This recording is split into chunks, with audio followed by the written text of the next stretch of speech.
Well, in the news this morning, 2 people are in hospital in critical condition this morning. This after an overnight shooting near Keele and Finch. Time to check back in with CB24's Courtney Heels. She's been live on the scene for us this morning. We can see the rain falling now, which is why police, it seemed, were likely picking up some of those evidence markers last time we checked in with you.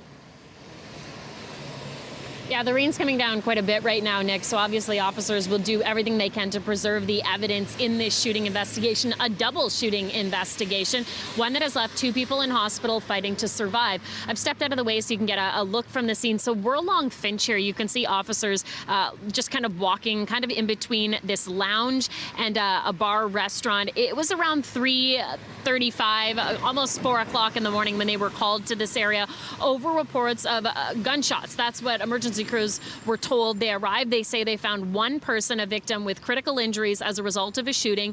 That person was rushed to hospital where they remain with critical injuries. And we're also hearing from police and paramedics a second person, a second victim involved in this, made their own way to hospital. And again, we're hearing the latest now, the injuries for that person also critical. It's not clear exactly where this shooting happened, but it looks as though it was outside. And we say that because of all of the evidence markers in the laneway, at least well over a dozen, I would say, Nick. And we noticed about a half an hour ago, they were lifting up some of those yellow evidence markers. We noticed some shell casings, so that's likely involved in this shooting, and that'll be gathered as part of the scene. It's not just here either. There are also quite a few police officers at the back of this building, and they all seem to be just outside of this lounge. We don't know much about it. We know that according to the website of this establishment, it's open till about 3 in the morning, so perhaps people were leaving at the time when this shooting happened, and if that's the case, officers will definitely be looking to speak with anybody who was in the general area, and they'll be looking for surveillance video too. So we're in touch with police. We'll see if there's an update on this later on today, but certainly very disturbing word about a double shooting that has left 2 people